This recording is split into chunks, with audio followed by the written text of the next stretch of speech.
And welcome back, everybody, to episode 153 of Two Goalies, One Mic, brought to you by Fatty Beer Company, Western New York's premier market and tap room with over 300 beers to choose from and 8 different locations. Fatty Beer Company offers live music, entertainment, and trivia at all 8 locations from 11:30 a.m. till 10:30 p.m. and later. One of Western New York's only kid and dog friendly bars as well. Make sure you go check them out. Tell them the boys from Two Goalies One Mic send you. And let's not forget Buffalo Logo Apparel, one of the greatest spots to get all of your Buffalo sports apparel needs, whether it's your shirts, your hats, your hoodies. They have everything. They carry our merchandise now. Make sure you get your hands on the Hashik Goated snapback hat, minus the dog hair. Sorry. And the RJ one as well. And all of the different types of bills. You know, the Zubas gear they have. They have so much over there at Buffalo Logo Co. On Instagram and Twitter. BuffaloGo.com, at Fatty Beer on Instagram and Twitter, fattybeer.com. Without further ado, we are joined by Arda Ocal from ESPN and, of course, The Drop on ESPN. I am a former guest of his show. He is a former guest of my show. Arda, how are you? I wish we were live because that would have been done much better. It was great. I am doing well. How are you boys? We could be better. Not bad. We could be better. Yeah, I suppose. Yes, being a Sabres podcast, I suppose. I should. You know how I should have started this, Duane? I should have been like, so what do you want to talk about? Oh, yeah. I mean, we can try this a fourth time. The number 13 in Buffalo sports has become pretty horrendous, with 13 seconds kind of preventing the Bills from winning a Super Bowl potentially, and now 13 years. Sabres not missing. Unlucky 13. Yeah, unlucky 13. It's actually my lucky number, but apparently not for Buffalo sports. Oh, well, I'm happy to be here, boys. No, and I appreciate you coming on with us again. I think the last time you were on with us, it was actually with Greg, right? You guys both came on together. Oh, I think that, we did one episode with you guys, I think after the trade deadline. Maybe it was last year. Because I remember we were both in Bristol, and we were in one of the rooms there. We did a trade deadline breakdown. And then I think I came on myself another time. You did. Yes, you did. Where we were just chopping it up. And then here we are. This is your third time on. Do I get a blazer at 5 or what? We gotta get you something. We should let's get him we got merch now. Right? Yeah, that's right. That's right. All right. I can get a hat. Amazing. We get him a goat hoodie as well. I think that's the best piece of merch we have. I think he's got the shirt. You sent me the shirt. Yeah, Duane sent me the shirt. That was very nice of him to do that. So I said, but yeah, thanks for hopping on, Arda. We're gonna talk some Sabres. We're gonna talk some NHL, and then at the end, we're gonna talk some wrestling. This past weekend, obviously WrestleMania.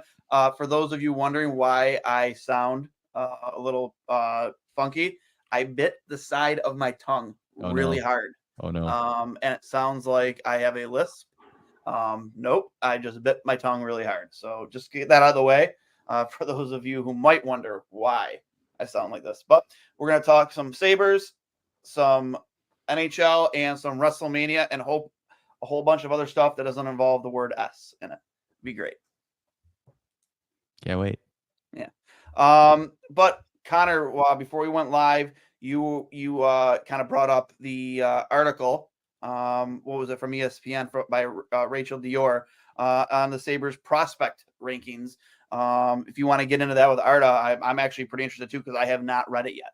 Yeah. So lo and behold, the Sabres are the number 1 ranked prospect pool in the NHL once again. I think we might be for 10 straight years now. Not only in ESPN, but The Athletic does it every year. Some great work. And obviously, I think it's an interesting topic. Obviously, you haven't made the playoffs for 13 years, but you have the best prospect pool. So what possibly could have happened? Is it bad development? Is it bad drafting? Where are we here? So my question to Arda is, based upon this ranking, and based upon this ranking existing many times over the course of the past 5 years, I would argue I've seen it 3 or 4 out of the past 5 years that the Sabres are the number 1 prospect pool in hockey. At what point does the organization say, well, a lot of these guys aren't going to make the team, maybe in 3 to 4 years, maybe some guys next year, maybe the top guys, Yuri Kulik, Matthew Savoy potentially, but a lot of these other guys, they are tradable assets that packaged with picks, potentially a first-round pick in this year's draft, could help get proven veteran NHL talent. And that's not even necessarily veterans that you think of these days, 25-year-olds who have been in the league for 3+ years. Yeah. At what point does the organization say, we need to start cutting into this prospect pool and getting real proven NHL players? Is that right now? That's very possible. The first thing I want to say is I have now, like, I haven't gone through the entire list that Rachel Dory put together. I know that Rachel put a lot of effort into it. I spoke with her as she was putting it together, so I know that she put a lot of insight and effort into putting this list together, and didn't take it lightly to put the Sabres there at number one, even though I understand that they might have been number one for several years on many lists. Here's the thing. I look at the Sabres lineup. Okay. Let's start with goaltending. So UPL and Devin Levi, right? So let's say UPL had an awesome stretch, like started the second half of the season. Like he was doing great. He was like for a good 12 games, he was the best player in the best goalie in the NHL. Like there was a stretch where he definitely was the best goalie in the NHL. Now, if he even settles into a very good to excellent goaltender range for next season, okay, let's just optimism here just for a second. So let's say he becomes a good goaltender for that team, or a good A side. And let's say Levi continues to develop in Rochester and can develop into a great tandem there, to the point where the best case scenario is they become 1A, 1B, where they can split games, or Levi becomes a backup and he's a solid 20 game guy, and that works out. So that would take care of the net. Okay, just in my hypothetical scenario, that takes care of the net. Then you look at the D, and you have Power Darlene. They're going to grow into studs. Bo Byram, great pickup, my opinion, at trade deadline. And you have an opportunity to work around, especially even the bottom pair. So you have opportunities to work around there. Going back to your point now about, hey, maybe there's some pieces in the A with the Amherst that we can ship out and get some pieces. Because my overall point here is, I think we need a couple of offensive pieces, depth defense, goaltenders to hit, and to me, make a couple of moves in the offseason. That's a team that's contending for a wild card spot, in my opinion. And I'm looking at it from someone who hasn't suffered for over 10 years, who has gone through the ringer with this team. Yep. But as looking at it as objectively, okay, from a 20,000-foot view, and I cover every team equally. Basically, I am studying the teams that I'm about to do games for, right? So I'm not watching all 82 Sabres games, and I'm not watching all 82 whatever games. So, but I am saying the potential is certainly there. Now it just has to be realized. I agree. And there was a lot that went wrong with this team this year. We've seen stuff from certain players start to trickle out now. Even Tage Thompson kind of admitted that he thinks himself and some other guys in the team kind of let outside noise get the best of him this year, which I'm not too sure how I feel about that. Is that an indictment on character, their the maturity? I don't really know what to think of that. Then you have last night, after they were mathematically eliminated from playoff contention, finally, Don Granato kind of refusing to answer questions about that, and here's my thing too, is this team is young. It's not their fault we're in this situation 13 years. The longest tenured player that I think has been here for most of that would be Girgensons. But they do bear the weight of it, right? You bear the weight of that. It's not on you, but you bear the weight. It's on your shoulders. It was for the Bills. They felt the weight of that drought until they finally broke it after 17 years. And until Same with the team you love to rag on social. It's not Austin Matthews' fault that the Leafs haven't won a cup since 67, but they wear the burden because they'll hear about it every day. 100%. And for me, it's like I need to see steps. I was expecting to see more steps forward this year compared to last year. You gave Granato and Adams this extension for some reason in the offseason after a 12th year of no playoffs. Like, wasn't really sure as to why they gave Granato the extension after essentially accomplishing nothing. Steps forward, sure, but accomplished nothing at the end of the day. And now we're in this situation where every single player, with the exception of UPL and JJ Paterka, regressed this season. They regressed a lot.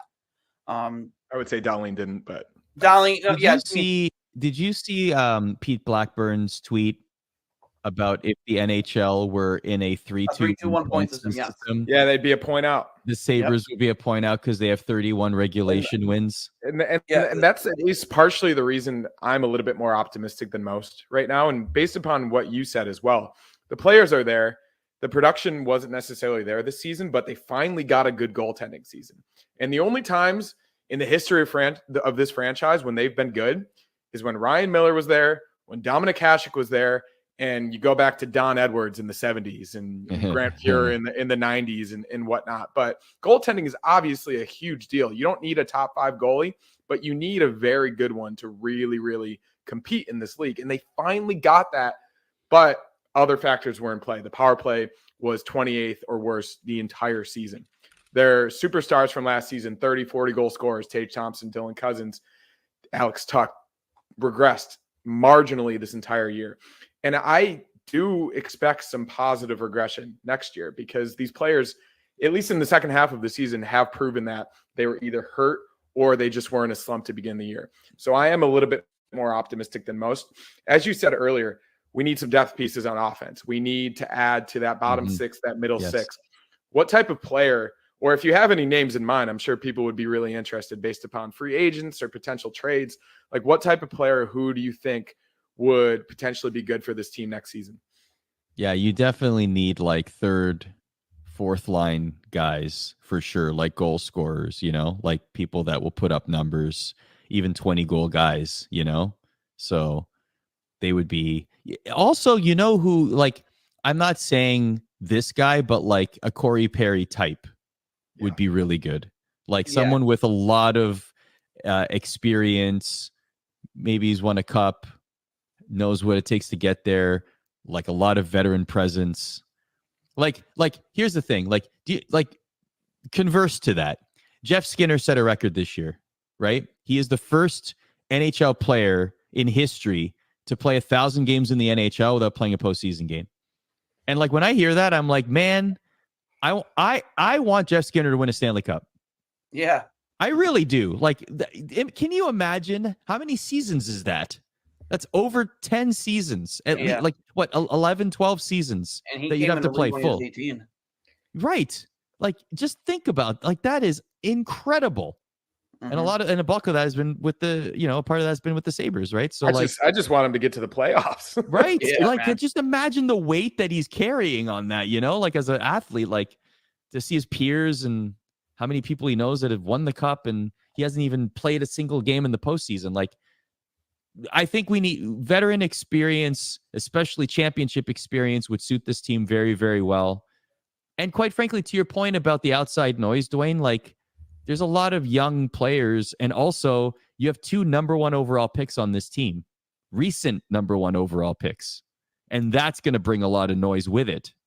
And Tage Thompson just had like this blockbuster, bonkers, amazing year. And people are, whenever that happens, you're expecting the guy to go on the same run the year later, right? And he still is going to score 30 goals this season. It's not like he had a bad year by any means. And also he was hurt twice. So I'm not exactly. So I'm not as concerned about Tage because, like, to Connor's point, we just know he has not. This looks like the first time he's been healthy all season. Going back to my point before about maturity and who you bring in, that's what I would like to see. To your point, a couple bottom six guys. So I think for the most part, you're hopefully content with your top 6, right? Like you have Cousins, you have Tage, Tuch, Skinner, even though Skinner's kind of been bouncing around. the past couple of weeks between the top and bottom six. You have Paterka, who probably scores 30 this year. Jack Quinn, is probably in your top six, right? So you feel almost comfortable in saying, okay, I'm good with the top six. Let's figure out the bottom six. And I'm not trying to say this guy's name is a callback because he used to be a Sabre and he's from Buffalo, but I need a guy like a Marcus Foligno, a no-nonsense guy who's going to go out there and do his job, and he's going to hold people accountable. And he's going to help the maturity of this team take that next step, both on and off the ice. That's what I want to see. People they say Boone Jenner too. Yeah, sure, that would be nice. Even like a guy like, I've said his name a bunch of times in the show, Blake Coleman out of Calgary. He's won a cup. He's been on deep playoff runs. He's a perfect center for your bottom six, especially when it doesn't look like Peyton Krebs is going to fill that hole left by Casey Middlestat. Blake Coleman, a guy Calgary is selling. It's clear as day. Look what they did at deadline. Maybe there's an opportunity there. You have the young players in your because there isn't going to be enough room on this team for all of these young players that you've already drafted to be on this team. What are you going to have them all on their fourth line? You're going to probably bring back Gergensen. Kevin Adams already said that. You have Greenway, he's in your bottom six. Zach Benson, even where does he fit in? Is he a third line guy? So there aren't a ton of spots available for these guys who are all going to be pushing for roster spots. Honestly, potentially only 2 forward spots. Yeah, which is crazy to say because they regress so mightily this entire year. Yeah, but you have Kulik, you have Savoy, you have Rosen, you have Ostlund, you have this potential top 10 pick this year. Speaking to that, something's got to give. And Tage and Tuck stay on the top line. If you get a top winger, Paterka's been really good with them recently. So would you keep that line as is and look second line down? I would love to keep that like line a Benson and a Jack Quinn, you'd say, okay, get me like a second line center. That's couple mil kind of thing. That's supposed to be Dylan Cousins.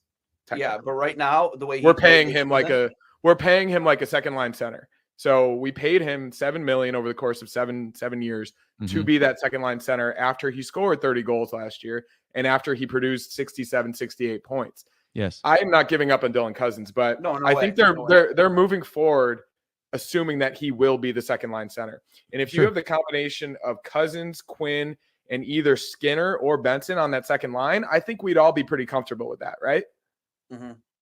So then that comes down to what is your third line going to be? Because I think we all know that the fourth line is going to be some combination of Gergensen's, Greenway, a potential free agent, and then you got to fill out that third line spot. And you need to at least have some semblance of confidence that they're going to provide depth scoring.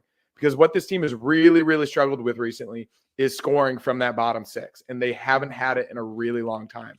So that's the tricky part, right?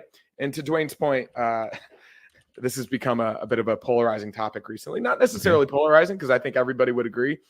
Do you think it's like an abstract failure if the Sabres draft somebody with that first-round pick this season? And not trade it? I see what you're saying. Yeah, if you have this pipeline already. If you draft like Zach Benson makes the team last year after falling to 13th. To their credit, they made the pick after 12 people passed on him. They potentially might be in 11th or 12th this year. It really feels, at least from a fan perspective, that we all want them to trade that pick to either buy itself or package it with some of this prospect, this pipeline that is just so sought after, that is so good to get proven NHL talent. Do you think they should trade that first round pick? Sounds like that would be a good move based on the amount of people in the prospect pipeline. Another name, speaking of Marcus Foligno, Nick Foligno would have been great on a team like this today, but I don't think the $4.5 million for the next couple years is something that the Sabres might entertain. And that's good on him, man. Good on him. Good absolutely. On him. But he like a glove there because he's gonna make Bedard we've already seen the benefit. It's a perfect situation. Yeah. And that's the tough part, right? I think we all want Sam Reinhart back, but everyone's gonna want Sam Reinhart, right? And he's gonna Reinhart's gonna pay $9 to $10 million a year next year. He might he's gonna make more than 10. And I think he was in a perfect situation with Alexander Barkov and Matthew Tkachuk. I was watching a cut up of his 45 goals this season. I would say 35 of them are from the exact same spot, right in front of the net. And he's been unbelievable at like one specific thing.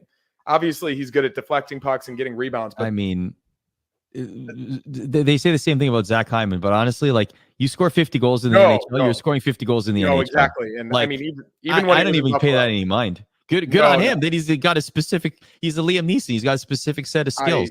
We love Sam Reinhart here, and I think everybody was upset when he got traded. Fortunately, it turned into Devin Levi, which is unbelievable. But at the same time, like, we would love that type of guy back on the team. But given the contracts they've already given out, I don't know if they could afford it. Which is unfortunate. It would be tough. Like, you would essentially have to find somebody to take on that Skinner contract or a portion of it, right? Like, you'd probably have to do that. As you said, like, I would love to see him win a Stanley Cup. I'm not a GM, but I think everyone would be okay with retaining some of that salary to send him to a contender to see if he could finally play in a playoff game, number one, but number two, potentially have a chance. And he's a UFA in 4 years. He's 3 more years on that deal too. Yeah, I mean, looking at the cap friendly now, 3 more deals on that deal. Wow. Yeah. When that was signed in the summer of 2019, that was coming off his 40 goal season with Jack Eichel. And I think the Sabres fan base was absolutely desperate for Jason Botterill to get that deal done. Mm-hmm. And we all wanted it to happen. When it happened, everybody was happy. So we talked about this the other night. You can't have revisionist history. You can't go back now and say that was a bad deal because you were happy when you were happy about it at the time. Yeah. And it's true. It's true. Aside from Ralph Kruger, who actively wanted to kill his career, he's almost lived up to that deal in 2 straight seasons. Like, he was pretty good this year with some injuries, and also last season I think he had 35 goals. So you can't be mad at Jeff Skinner for more reasons than one. And here's the thing too about Botterill. Like, I've said it in the show, I don't blame Botterill for that. It was a no-win situation for him. Like, am I not going to sign the guy that just scored 40 goals on a line with Jack Eichel, my star center who I want to keep happy? Or do I not sign the guy and have a giant void on my top line next to my star, my franchise center who I want to keep happy? Like, it was a no-win situation for Botterill. But I'll also say, like, the Sabres are in a good spot going into the offseason, right? Like, they have a little bit of cap room to work with. They have some opportunity to make some deals at the draft, but then also throughout the summer. Like, it's not, I'm not as doom and gloom as some Sabres fans might be. Yeah, and I am right in that boat with you. I'm not sure about Duane because Duane is always doom and gloom. Duane is always. I would say where's his heart on his sleeve is a better way to describe it. And I would say a lot of my friends. I'm the CM Punk of the Sabres. You're CM Punk of the Sabres. A lot of my friends are the same way, and I think it is a culture thing, right? Like, Buffalo has only really lost. We've only had little amounts of success in tiny periods in the history of both of our professional sports teams. So I think there is this weight not only on the players of these teams, but the fan base as well. I guess bigger picture, in terms of the media around the league, people you talk to, because a larger conversation among Sabres fans right now is the organization. It's Terry Pegula hasn't made the playoffs since he's been owner in 2011. Took over in 2011. They made it that year, but every season he's been an owner for a full season, haven't made the playoffs. Everybody's wondering about a president of hockey operations. Everybody's wondering, obviously, about Don Granato's job safety right now. Like, what is the perception of the Sabres around the league, around people who work obviously in the media, and just like the general perception of what people think of this team and this organization right now? Because obviously the longest playoff drought in NHL history by 4+ years now absolutely says something about the state of the organization. Yeah. Like, I mean, there's no one's cheering about it. I know that internally, Buffalo succeeding as a team is good for television and good for hockey, because Buffalo is consistently one of the highest regional markets in terms of ratings, right? If not number one, usually number 2 or top 5, something like that, right? All Buffalo, Pittsburgh, etc. Right. So Buffalo is very clearly a hockey town. And when you see the attendance figures that you've seen recently, it's depressing. Like, I went to my first reporting gig for ESPN. The first game that I got to do as a reporter between the benches was in Buffalo. And I was looking around and I'm like, man, like, I've been to this city hundreds of times watching hockey games because I lived an hour and 10 minutes from the arena growing up, and it was packed all the time. And the vibe was great. I mean, this was like obviously late 90s, early 2000s kind of thing, right? So like, but like it just such a like the fans were loud that were in there, but you just wish that it was back in its heyday, or It's back nothing like it used to to be. its prominence. Exactly. And so like from a business standpoint, Buffalo being good should be one of the key, or like one of the priorities for hockey in general. Yeah.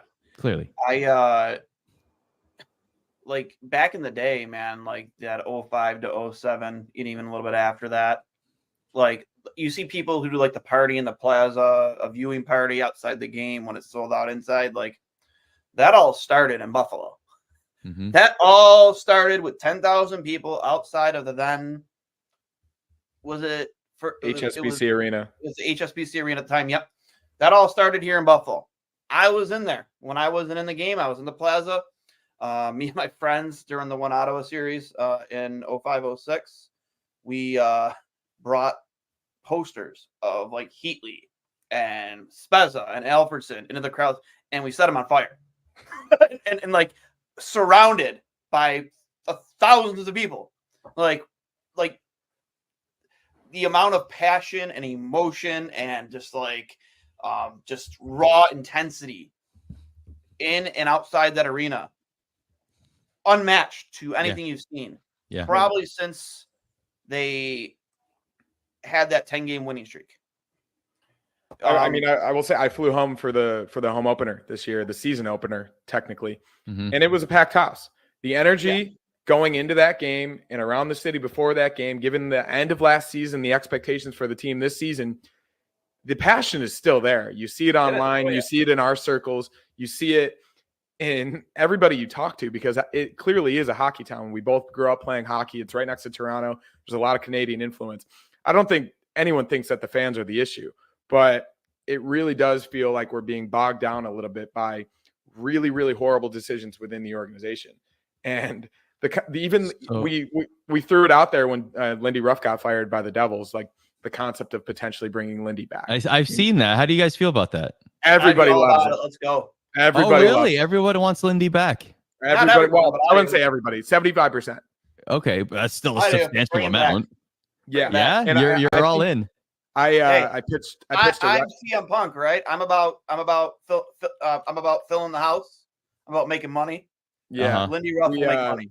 We pitched an idea that it was after a really, really bad Sabres game, and they had just fired Lindy, and they were playing the Devils in Buffalo the next Friday night.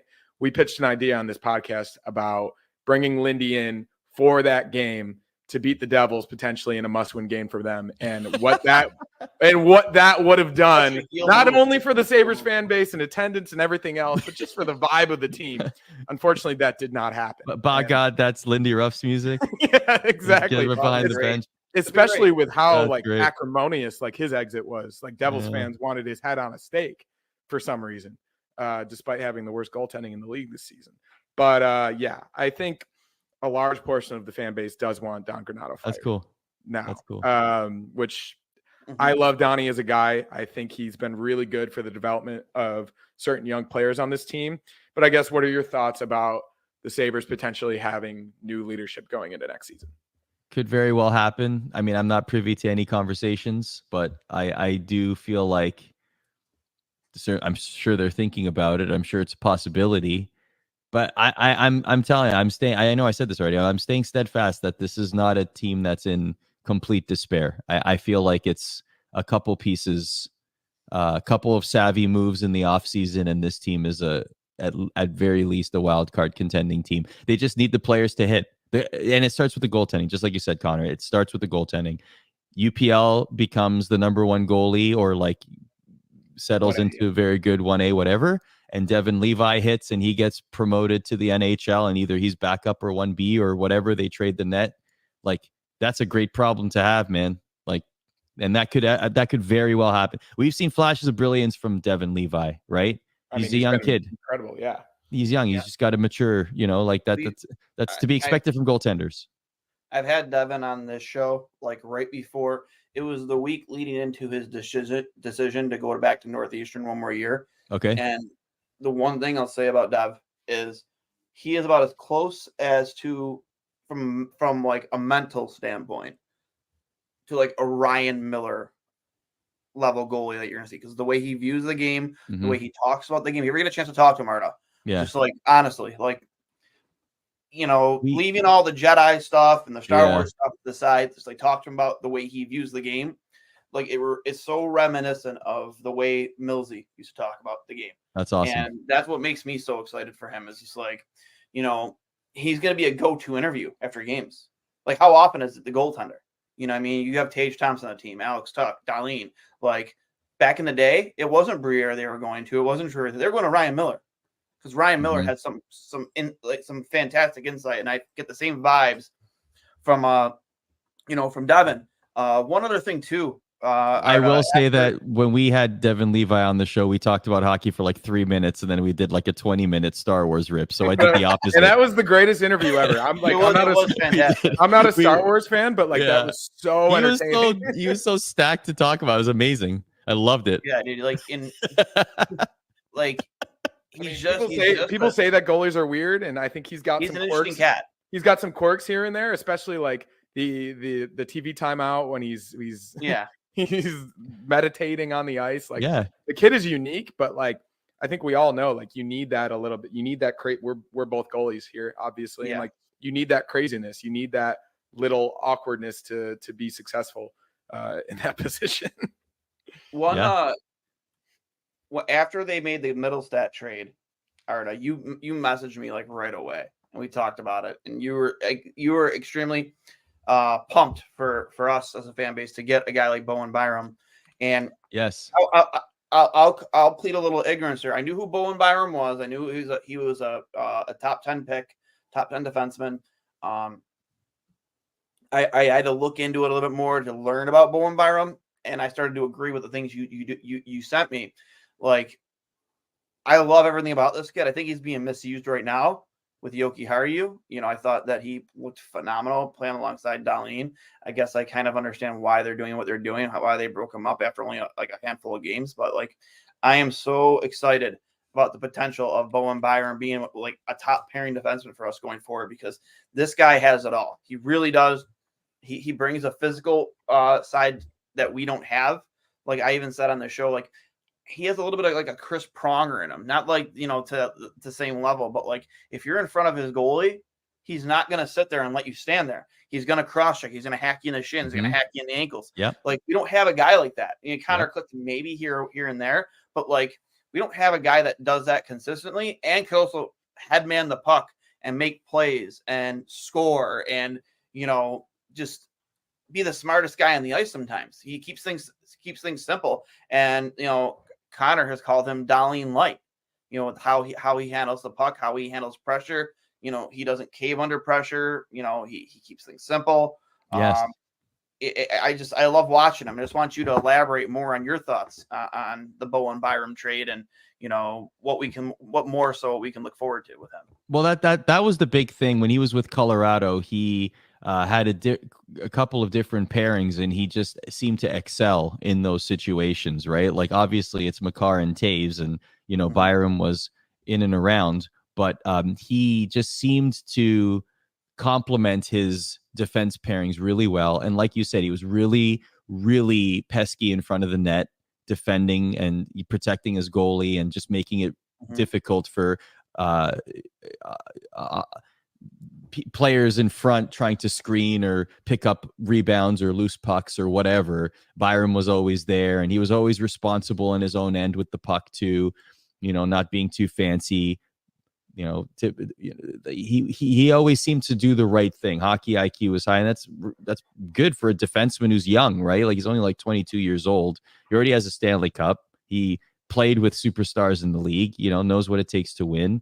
And like, I just love the reason I messaged you, Duane. I was like, man, like, this makes this defense core like solid. Like 50% of this defense core with the Sabres now is like has the potential to be elite. You know, like to your point. Okay, if Power and Dahlin are your top pairing in a year or two when they develop, like that's going to be a scary combination, man. Like we talk about Makar and Taves being the elite pair in the league, like that could be a top 5 pair in the league. You know, like that's a really good pairing. And then Byram is a very, very good second pair defenseman. You know, like on many teams, he could be flirting with the top pairing. So like when I saw that, I was like, okay, now you can, you know, mess around a little bit, see who he jives with in the defensive depth, or bring somebody in to make a solid top 4 and then worry about whatever the bottom pair is. And that's why I was really excited for you, because I was like, he's going to be a great addition to this defense core. I personally want to see them start next year with him and Dahlin as a pairing together, because I thought they looked fantastic. As good as Owen Power and Dahlin have looked together since they put them together, I just think you're better off just trying to find a different guy to play with Power. I know that's been like a thing they've searched for the last 2 years, but I don't know, man. I just don't think what Dahlin and Power are doing together is sustainable. I think it's kind of been out of desperation, like staying in the playoff race. Obviously, they were on the brink of elimination for weeks. I mean, I think Power and Samuelsson could work. I think Dahlin and Byram could work, and that's the goal of having 4 young, versatile defensemen, right? Like Samuelsson is a little bit more of a defensive guy, but those as your top 4, provided Samuelsson stays healthy, which I eventually do think he will. You can do any combination of those 4, and I'd be happy with it for the most part. So that's a luxury, as you said. As we were talking, I wrote out this lineup, and as we talked earlier, just projecting for next season, because I think a lot of fans right now are kind of concerned, to say the least, given the expectations of this season, always going and also going into the next season.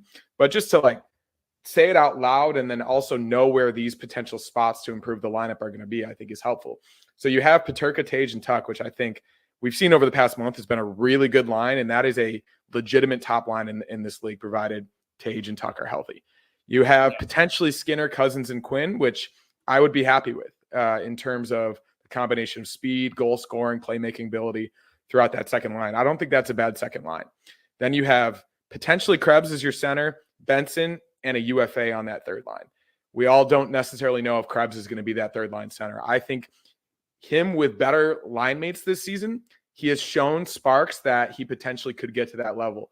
And when he hasn't played with as high of quality players like Girgensons and Okposo earlier in his career, he hasn't been as good.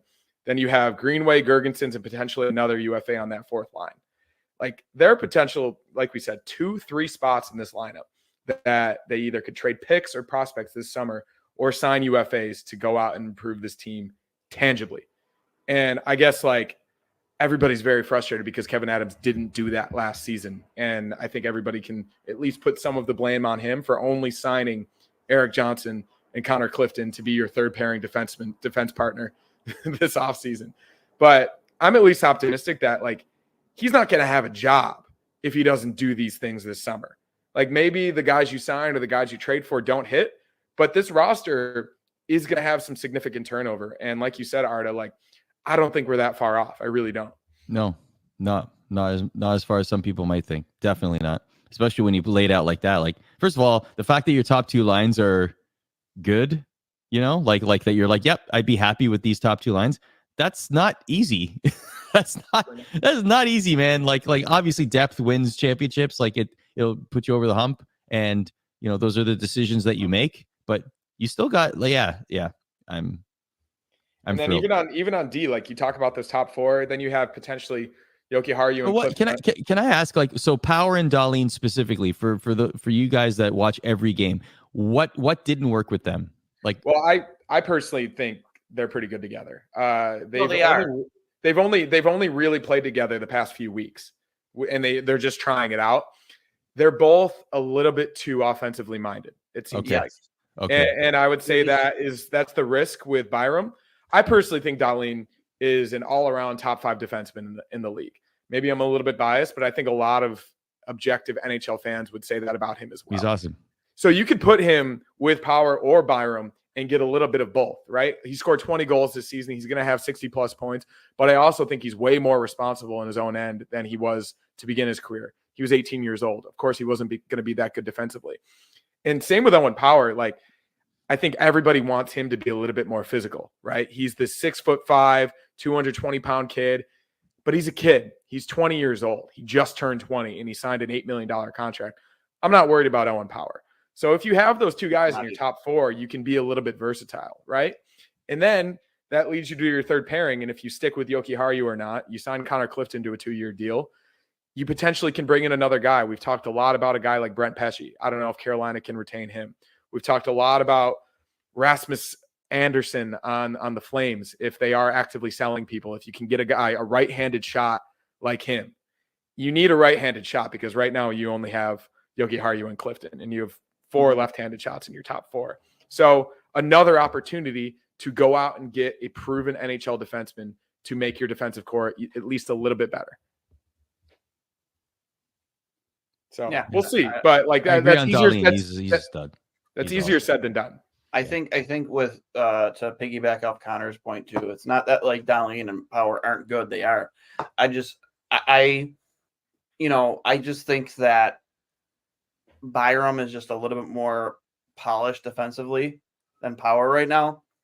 And I just don't trust Power on the defensive side of things right now. When Dahlin does headman the puck or, pinches in his zone, gets involved more offensively, like Power has that same mindset where he'll do the same, but he's just not polished enough defensively, whereas Byram is. And Byram is more calm and poised and, confident in all areas of the ice. I think Power will get there for sure, but I think what Dahlin and Byram were doing when they had them together for like 4 or 5 games, that's just much more sustainable for me, at least right now, than just keeping Dahlin and Power together. I much rather, to Connor's point, like a Brett Pesce or an Anderson, somebody else to play with Power that's more polished, is a right-handed shot, and gives Power the ability to take chances offensively, and you don't have to worry about just being your goalie being left out to dry because Power makes a mistake. I like that. Yeah, I would say that right-handed shot defensemen specifically are 100%. kind of at a minimum. It's hard to find a really good one right now. So that'll be their challenge in the offseason. They're at a premium for sure. For sure. Yeah. Do we want to move away from the Sabres for a little bit? Well, no. I do want to talk about Fan Appreciation Night because that is what the game that will be obviously after we air this tomorrow. We talked with the fans a little bit. Like, I personally know what I want to see from the fans on Fan Appreciation Night. Connor, you. And from an outsider looking in, Arda, like they try and go all out on these nights. You get the jersey off the player's back at the end of the game. They select certain fans to come down. I won a Jason Pominville autographed jersey at one the year he retired. That was pretty cool. But from an outsider looking in, how do you think the fans should feel on a night like this? Should they be energetic, intense, go all out for this team that's essentially let them down again now for a 13th year in a row? Or, should they make their voices heard?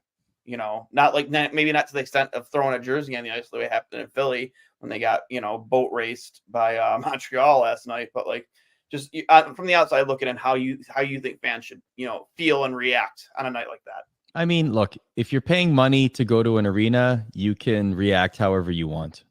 Within reason, obviously, but you can cheer, you can boo, you can do whatever you want. That's your right as a fan. A fan appreciation night for me is an opportunity for the organization, win or lose, no matter what's happening, to give back to the fans in a special way that they can't necessarily get every game, right? So to your point, jersey off the back, opportunities, whatever else. And for a lot of fans who may not participate in the vocal minority of those that are very quick to give their opinions and thoughts and whatever, they have if that's their thing, cool. But like maybe the fan base that just wants to go and enjoy a hockey game and loves the Buffalo Sabres to the point where no matter what's been happening with the team, they're not jaded about it, and they just want to go and meet their favorite player. And maybe they love Rasmus Dahlin, and suddenly they get to meet him in an autographed puck, and maybe the jersey off his back, and that's a cherished core memory that they will remember for the rest of their life, right? So to me, like, I don't know. I'm the optimist though. Like, so I understand people's frustrations. I get it, but I also feel like do what you want at the game, but then enjoy the experience because it's meant to be, a unique experience. So don't do anything such that it would like interfere with other people's enjoyment of the game, especially the experience. If the fans are so bad that the players are like, I'm not going to participate in this, you're robbing someone of a potential core memory. That's how I view it, but yeah. That's also very old man yells at cloud. I understand this. And I think it's a nuanced and good way to look at it. Like if I was going to this game, I would not go in there and boo. I would not go in there and wear a bag over my head. I wouldn't go in there and do anything that I would find not to be productive, right? Like what is me going in there and booing and putting a paper bag over my head going to change, right? Like I think Terry Pegula is pretty well aware that everybody's pretty pissed off right now, that these fans, they're not showing up to games. So what better way is there to show that you're not going to support this team with the state of the organization right now? I mean, 13 straight years says it all. There's no winning. There's no sustainability for success. 4 different rebuilds haven't worked. There is obviously something that needs to happen this offseason to give this team a chance to succeed next season. So if I'm the fans, like, yeah, everybody has a right to be upset, but I wouldn't be obnoxious about it. The game doesn't really matter. And you potentially could be a spoiler to the Capitals tomorrow night. So you're going to want, like, that'd be fun. And yeah, I don't think anybody wants the Sabres to keep losing because we've already done enough of that. Like there's no point us losing these final 3 games to get a better draft position if we're going to trade that pick anyway, or everybody wants us to trade that pick anyway. So I would go in there. I would root for the team. I would want to play spoiler. And then you go into next season and you see what happens, hopefully with a better lineup. But yeah, I mean, the Fire Donnie chants, obviously, you might have heard of it, Arda, happened earlier in the season, and the players got really pissed off and they stopped saluting fans after wins because of it. And maybe that's the outside noise that Tage Thompson is referring to. But these players are clearly hearing, or at least seeing on social media, maybe from us, maybe from other people, how frustrated everybody is right now. And but they understand the frustration too. I would hope so. Like to your point, to your guys' points about like they inherited it, but they're feeling it. And also NHL players like this isn't Mullet Arena, right? Like there's no capacity issue, right? Like this is an NHL sized arena that is not being filled. Like on some nights the capacity can fit in Mullet Arena. I'm not taking I'm not throwing strays to Mullet Arena. I'm just saying like the NHL, like the Sabres players see this, and this is all part of the, whether they're frustrations or whatever the case may be, like that's all part of it. The worst thing that fans can do on fan appreciation night is not show up. That's the worst thing fans can do. That's for me. That's kind of like the point I was making is if you want to send a message, if you want, just don't support it. Just don't go. You know what I mean? Kids sure go, but for me, it's like, 13 years and running, we're bringing back the same coach, first-time NHL coach, in a string of first-time NHL coaches, or we're, the first-time GM, not that he should be fired, but like he should at least be on the hot seat. There's just a lot that I think needs to be answered for, and an owner who hasn't spoken publicly since before or during COVID, he should hear it from the fans on a night where, and these gimmick nights are really the only nights where you can almost ensure that you're gonna have a full house right at this point. Like Ryan Miller night when they retired jersey, full house. Okposo, I think I was at Okposo's 1000th game. That wasn't a full house. I'm not even sure Jeff Skinner was a full house. I don't think that was a sellout. Like those are nights that you used to be able to depend on and lean on to ensure that you were going to get a sellout. Not anymore. Like, me personally playing devil's advocate, I don't want people to support that night. I don't want them to. I want a direct message sent to the owner, and I want him to see it. And like, if he's even there, like he wasn't even down on the ice for Jeff Skinner's 1000th game to present him with that stick. You know what I mean? Like the silver stick. Like he wasn't present. Like maybe he is up in the suite. I really don't know. But like, it's at this point where I want a direct message sent to my owner saying this shit's gone far enough. If you didn't already think it hasn't gone far enough, I'm sick of it. I hate watching you now. Like, I hate watch you at this point. Like, I'm just tired of it. Like, but the thing is, I can't stop watching because I love this franchise. I love what this franchise has given me in the past. My direct connection to the game of hockey because of it. Sure. I want a direct message sent to this owner, and it's clear as day. Like, not clear as day, but like financially, obviously, you're not making money, and still nothing has changed. Like last offseason, you did nothing to improve this team. The best offensive addition you made was an 18-year-old kid that you weren't even expecting to make the team. I just need a direct message sent to this owner, and maybe playing devil's advocate. Maybe I don't need it to happen tomorrow night, but I'd be happy if it did. You know what I mean? Like, if they boo the team on fan appreciation night, good. I want the owner to hear it. Not even just so much directed at the players. I want the owner to hear it because I'm sick of this. Yeah, I don't disagree. So you're going to be against the glass during the game? Which section exactly? With his shirt off. I'm not giving him my money. 13 years. I've given him so much money and so much time. I will say this: if I lived in Buffalo, I would not go to the game, and I think that's the best way to voice frustration is to not support them right now because they haven't given us any reason to believe that anything is going to change at this point. Let's say they do the things this summer that we've talked about in this episode. Let's say miraculously they somehow bring Sam Reinhart back. Maybe they sign a couple other guys. Maybe they add to the defense, maybe even a veteran goaltender. So you're not necessarily relying on two young goalies.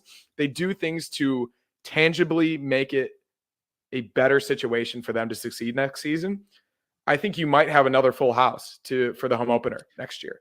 I think there's a legitimate possibility. Yeah. But until that happens, I don't know what to say in terms of being a Sabres fan right now. It's really, really difficult. Not to change the subject fully here, but a thing popped up on my timeline here. Do you guys know Queen City Cop? I think it's Buffalo's Liverpool supporters club. They just posted a picture of Alex Ovechkin, I guess, in a pub in Buffalo with one of the scarves that say like Queen City Cop, Buffalo, New York. Yeah. Good. That's cool. I wonder what bar it is. I don't. Well, maybe you tell me. You might know the motif. It's what's Queen City KOP. So they're the Liverpool's FC supporter club in Buffalo. Queen City KOP. They just posted it an hour ago. Reality is stranger than fiction. Looks like an Irish bar. I'm going to try to figure this out. I bet we can figure this out in like 5 seconds. This definitely looks like a South Buffalo bar. Interesting. That's pretty cool, actually. I love that. Well, just hanging out, loving life. If anything, like go and see Alex Ovechkin try to score 35 goals, the run that he's been on recently. Exactly. Like how many more opportunities are you going to get to see? I think this is either on Hurdle or Delaware. Wow, that's really cool. It's my where I'm from, North Buffalo. But I want to say this is on Hurdle or Delaware Avenue. How many more opportunities are you going to get to see a guy who's likely going to be the leading goal scorer in NHL history play in person? Right? There are reasons to go to the game tomorrow. And like we said, like playing spoiler to a team that has been really, really chaotic this season and potentially might not make it because you beat them tomorrow night, I would go and root for the team. Technically, I said I wouldn't, just to not support the franchise right now, but there are reasons to go. And I think if you do go, like, it's not worth it to go and just be an asshole, right? Like, if you're going to the game, you might as well support the team and support these guys. Yeah. So I guess we'll see what happens. Duane, if you want to transition away from the Sabres, I'm getting your thoughts, Arda, on the current Coyote situation that's really arose today. Speaking of Mullet Arena. Yeah. Like a whole lot of confusion on my part. Maybe you guys can really like try and clear up some of this confusion. So they're going to move Arizona temporarily to Salt Lake City? Or like what's I don't think it's temporary. I think that I think they're out of options in terms of an arena, or it looks like, at least the reporting, or this latest attempt to get land, and then what was it? Was it a government official? Was it the mayor? Someone came out and said, we don't want a rookie developer plotting on this land, something to that effect, which then left the Coyotes looking for other options. And I know my drop partner, Greg Wyshynski, was reporting on this, and there was something about how the Coyotes had no comment about what was going on today. And, Salt Lake is ready. They might have to make some renovations on their arena, but the owner is willing to do that and is already committing and seems very, very, very ready to move forward. So I don't know. Like and the reports are saying as early as next year, we could literally see a team just go overnight across the country. Imagine or the a bunch players. north. Yeah, hey, like what? you have a different. Mike Commodore, pack your shit. You're going to Salt Lake City. Unbelievable! Just all of a sudden, yeah, it's just crazy. Uprooting so many people's lives, like in this, tough shit. I guess Unreal. It's part of the lifestyle. Unreal. Yeah, I mean, I don't know what to think. I mean, I'm all about expansion. I was more excited for another expansion draft because that's always exciting. But this is interesting for sure. And then essentially, like, I read that like there's somebody still reserves the right to own the team when they decide to go back to Arizona when all this stuff is figured out. Is that what I read correctly? Maybe it was a tweet, maybe it was a misinformed. I mean, they say that about Atlanta too, right? Like I feel like these two markets will always have interested parties and interest from the league to have teams there. It just needs to be the right scenario. Yeah, and also an arena. I think it's long overdue that Arizona just, and I'm not saying that hockey can't work in Arizona, but how long has it been since hockey has worked in Arizona? They haven't been able to figure out their arena situation where they want the arena, where it makes sense to have an arena where you're going to get the most support from a fan base. I'm all about it. If they want to move the team, I just feel sorry for the players, but I guess it is what it is. Do we foresee hockey succeeding in Utah? What does that look like? And also, what potential names are we looking at for the team? For team Utah. In Utah, let's say they go to Salt Lake City. So what would the Salt Lake City hockey team be called? And do you think it could succeed there? I think it could succeed there. Yes, I do think that there could be an appetite for hockey there, and I think that it's going to be a great experiment. Like, it's going to be a great attempt. Let's put it that way. Mm-hmm. And I think that hockey, quite frankly, will be welcomed there with open arms, or NHL hockey, I should say. As far as the team name, I don't want to give away my team name. I do have one in mind, but I think we're going to release something on .com about this. So I want to save it for that, because I think I have a pretty hilarious, but please, let's also use that idea. So I'm just going to leave it at that for now. I don't know if it's going to be out in the next couple of days or whatnot, but like, I definitely am happy with my. Yeah, I'm looking forward to seeing it. I've seen a lot of really good names. So yeah, I think there's a lot of possibilities, which is always fun. And I mean, I know it's not an expansion team, but you've seen the success in Vegas. You've seen the success in Seattle. I mean, from what I hear and what I've at least gathered throughout basketball history, like the Utah Jazz are supported really, really well over there. Yes. And obviously it's a smaller city and a little bit of a more remote location. But given that it's up in the mountains, it's a winter climate, I could see hockey doing really, really well in Salt Lake City. And if they have the means, they have an arena, I guess, they would play in the same arena as the Jazz, I would imagine. Is that the plan? And they might have to renovate for hockey sightlines, et cetera. But I think that the owners is very willing to do that. That's one of the nicest arenas in the NBA. So if you have the ability to do it and you have the support and you have the money and you have everything Arizona doesn't have right now, that potentially could be a much better situation. So I'm at least encouraged by that. I guess more generally in the NHL, I've seen a lot of debate over the front runner for the Hart Trophy right now. Mm-hmm. I currently have Nathan MacKinnon on my fantasy team, and he might win me a championship by himself right now, which is really unbelievable. I think I had the third pick this season, and he fell to the third pick, which I was ecstatic about. But who do you think is the front runner for the Hart Trophy, the MVP of the league right now? And also cup final prediction and winner. If you don't want to release that because you guys are going to do that on the site as well, no worries. But if you're able to answer those questions, that would be pretty cool. Hart Trophy, MacKinnon has the narrative vote for me. Like, he's never won one. He's in the mix for Art Ross. He's got that Mamba mentality on skates, clutch gene. You know, like, he just scored this incredible hat trick against the Wild the other night. So, like, to me, he's the front runner, and I think he's the odds-on favorite too to win. Kucherov, the whole 40 points. Was it 40 plus points more than his next closest teammate in points? Like, he's just running away with it. Yeah. And I've seen a lot of what goal number does Austin Matthews need to hit in order to cement the Hart Trophy for himself, right? I think 70, right? Is it 70? Is it 75? Is it 80? Like, he can't, like, 75 seems like a stretch now. It didn't at one point. In my head, is 70 goals enough to... Probably not. Do you know what I'm saying? Like, if it was 80, I would have been like, that's an instant, like, lock that in. For sure. And that's funny to think, because 70 is still like an incredible achievement. You know what I mean? Yeah, it's like absolutely. Unbelievable. Yeah, absolutely. But when you have the caliber of player of like MacKinnon and Kucherov and McDavid, right? It makes it hard.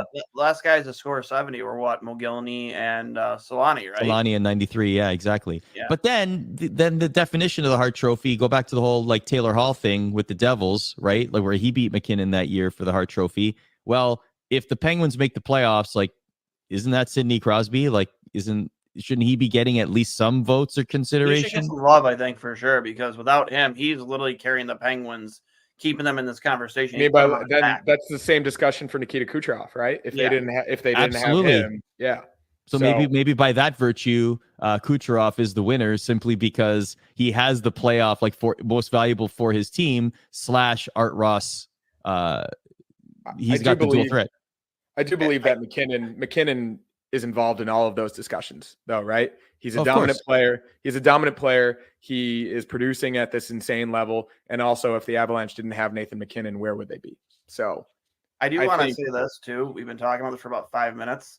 Nobody has said McDavid's name yet. Well, we kind of did. Well, the thing with McDavid is that he had a really rough start to his season. And like, at one point, I was actually pretty set on him winning the Hart Trophy if he just won the Art Ross, because it's almost like he gave everyone else a head start. Yeah, I mean, their entire team gave everybody a head start. Yeah, it was unbelievable, but I don't know. It's MacKinnon's to lose to me, but like, Kucherov is very strong, compelling. And I think it's a super cool discussion that even Kucherov and Matthews are even considered right now, given how good MacKinnon has been. Mm-hmm. Assuming that he gets 100 assists, what's more impressive, 70 goals or 100 assists? 70 goals. 70 goals is way more difficult, I would say. And 100 assists is impressive. Of course, it's impressive. And how many times two players have done it, right? I think only 2 other players have done it. Still, though, like, 70 goals is. I know. I'm not saying it's not impressive, but like. And I guess I would say that the addition of the secondary assists makes that way easier to do. It's true. Very true. So you can only score goals, but if you get a secondary assist, which is pretty unique to the game of hockey, getting that secondary point, that makes it way easier. Not saying it's not impressive, but scoring 70 goals in this day and age, in this league, with all of the talent, all of the defense, and how good the goalies are for the most part, that's insane. Exactly. It's unlike anything we've ever seen before. How about the Cup final? Do you have someone coming out of the East, coming out of the West? Anything in mind? Maximum chaos. Give me Oilers and Leafs. Imagine maximum chaos. Toronto, I can imagine why maximum chaos. But then the think Oilers win and Toronto riots, and it's just all downhill. I think Toronto's flipping cop cars if they get past the second round. That would be ridiculous. Is that your Canadian brain, or is that your actual prediction? The Panthers look scary. the Predators look scary at the right time. The Dallas Stars, though, if with everyone clicking, with everyone at like not slumping, the Stars look like a team that are like a tough out. Maybe Dallas, Carolina. Like Carolina, say that. Huge step up at the trade deadline. If Freddie Anderson is Freddie, oh my God. And they love like that top line. They love like the chemistry's already there. Like the vibes are immaculate with Jarvis Aho and Gensel. So like, yeah, if it was Carolina against Dallas in the Cup final, I wouldn't bat an eye. But like, it's all about teams that get hot at the right time and you find the right goal. Like who predicted Aiden Hill last year? Nobody.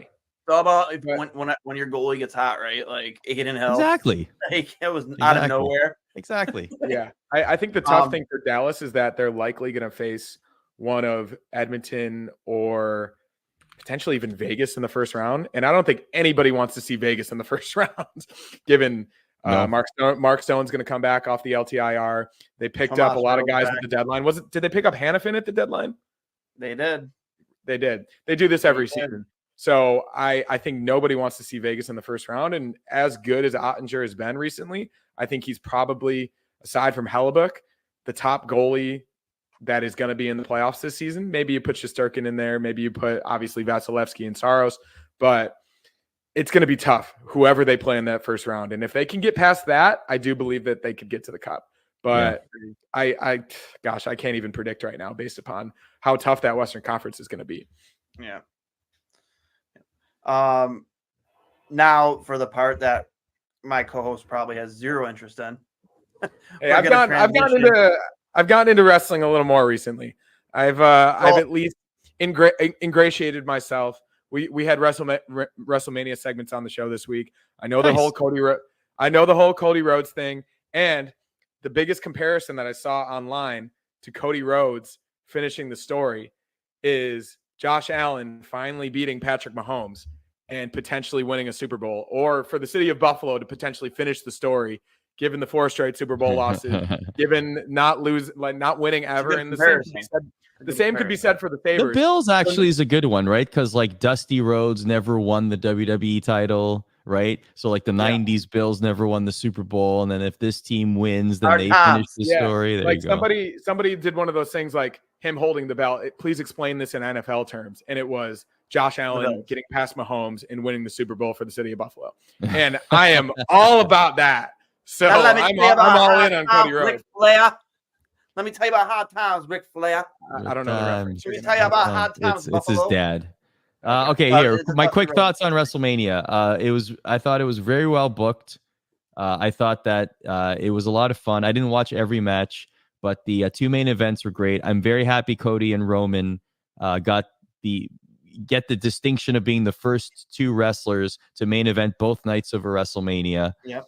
I thought that everything unfolded very, very well, and they left it open-ended with Rock and Cody, and overall even night 1, like Sami Zayn winning, getting that big pop, fantastic. Then moving on to The Rock winning a heel main event win, like that was good. I thought that wrestling's in a good spot, man. Like the presentation of it is better than it's ever been, really, and the quality of the matches are good. The athletes are great. The presentation, the stories are cool. Like wrestling just seems to be fun again, which is good. I like a good wrestling match. I like good 5-star matches, whatever you consider a 5-star match. Like I'm all about the story, man. Like I'm all about the vignettes. I'm all about, captivate me with a story rather than not to push aside what happens in the actual ring itself, how the story eventually concludes, but like get me to that point. Yeah. And I would say I think it's hard to argue that this is possibly the best story ever told, in WWE, in wrestling in general, just how long it took for us to get there. Cody losing last year, nobody believing that, he could get to this point again and still have it be this big of a moment. Yeah. And not only was it as big, it was much bigger. Absolutely. And obviously The Rock helps with that. For sure he does. Absolutely he does. And the fact that they pivoted and everything, it was all very, very well done. So, I mean, will I be watching 3 hours of Raw every week? No, I don't have the time to do that. But Nobody does. will I keep tabs and watch clips online and, like be entertained by it? Sure. It's fun. Yeah. I'm not a guy who likes to spend money on like memorabilia, no matter what my back wall here says. But like, I went online immediately after he won and checked. Like, I'm assuming they have shirts up already. I immediately bought the Cody Rhodes shirt that he wore in his press conference, the championship shirt. Okay. And I'm gonna have to wait till July to get it, but because you know what, I felt very connected to the story because how long I was invested. I bought like a 16 by whatever frame photo autographed of Cody Rhodes in the ring celebrating with the belt. So whatever that picture ends up being, it was blurred out. We don't know what it will be yet, but like I was invested, like I felt connected, so like I was super pumped. And obviously, I don't know if you've seen it, Hurls, but I was the stories, in WWE, outside of WWE, involving my favorite wrestler next to Cody Rhodes, CM Punk. How he's been entangled in this Drew storyline, how that went down on night 2, where he ended up screwing over, Drew McIntyre, who has been the best heel in all of wrestling for the past 3 months. And then going into Raw the next night, Raw after Mania, screwing Drew again out of a number 1 contender spot. I even the secondary storytelling away from Cody. That's the thing. Yeah, that's the thing about the storytelling's been good. It's been layered, which is really cool. Yeah, and then even getting away from that, obviously the footage released tonight from All In and Wembley Stadium. Like your take on that? I mean, did that do any good for AEW? Fans are chanting CM Punk and Dynamite tonight. CM Punk's number 1 trend in the world. Like, did AEW accomplish what they wanted to accomplish, or is this more of a negative thing for them? I mean, look, at the end of the day, they had to have had a reason. I didn't watch the segment. I only saw the clip online. And I will say that what I heard was it turned into a storyline. And if that's what they did, then that makes sense, right? Like that's what you want to ultimately do. The reason you're deciding to show this footage is not because it was maybe there's a little bit of personal to it. Like maybe people at AEW were sad or like annoyed or enraged by what CM Punk said in an interview. So, maybe a little bit of that might be true. But at the end of the day, a business is looking to make money and generate interest, right? So if this is going to pop a rating, if this is going to get more eyeballs on the product, and that's going to lead to something that might keep them there, if that happened, then mission accomplished. I guess we'll find out what the ratings were if that did anything. It's funny you say mission accomplished because CM Punk, did you see it when he posted on Instagram? Yeah. That was great. Exactly. That was a fantastic response to George Bush mission accomplished photo. I'm pretty lost right now, but I have a way to tie this back into hockey. Okay. I think that the whole Matt Rempe thing, I think is really intriguing right now because the NHL hasn't had a villain or a heel, I guess you could say, like him in a really long time. And that full line brawl a couple weeks ago where 5 players were ejected, they started the game. This is also a discussion about fighting. Like you could say Tom Wilson has been kind of that guy for a little bit, Brad Marchand.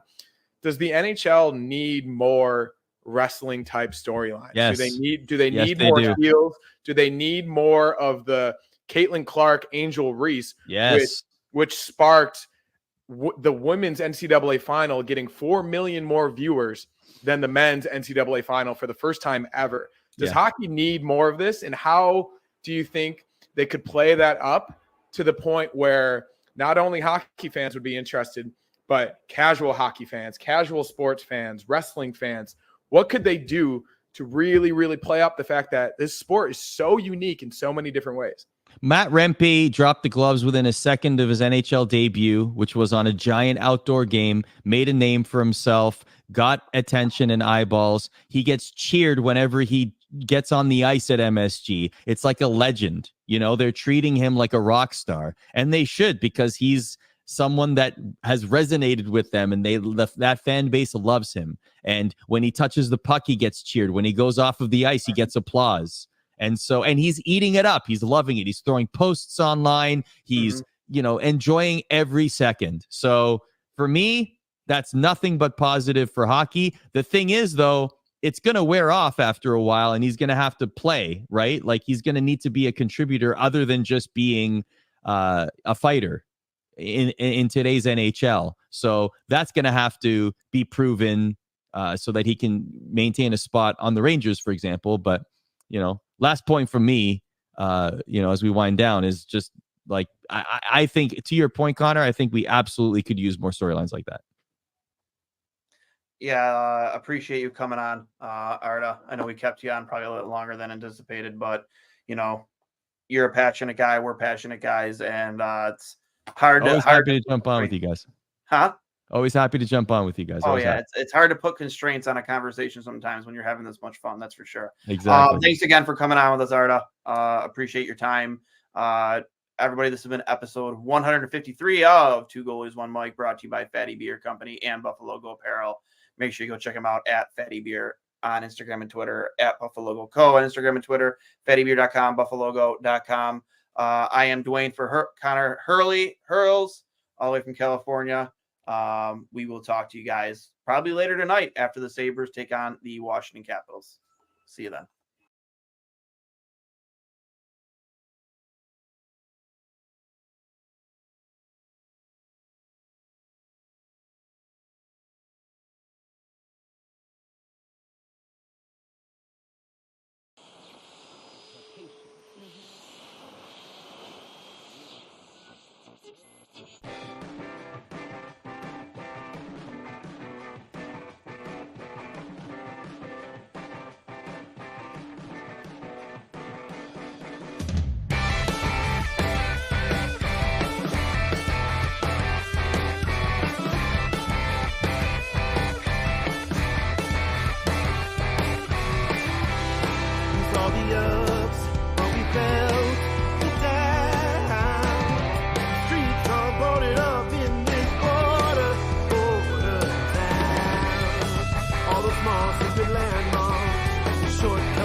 Different than they did before. Life's a sordid good.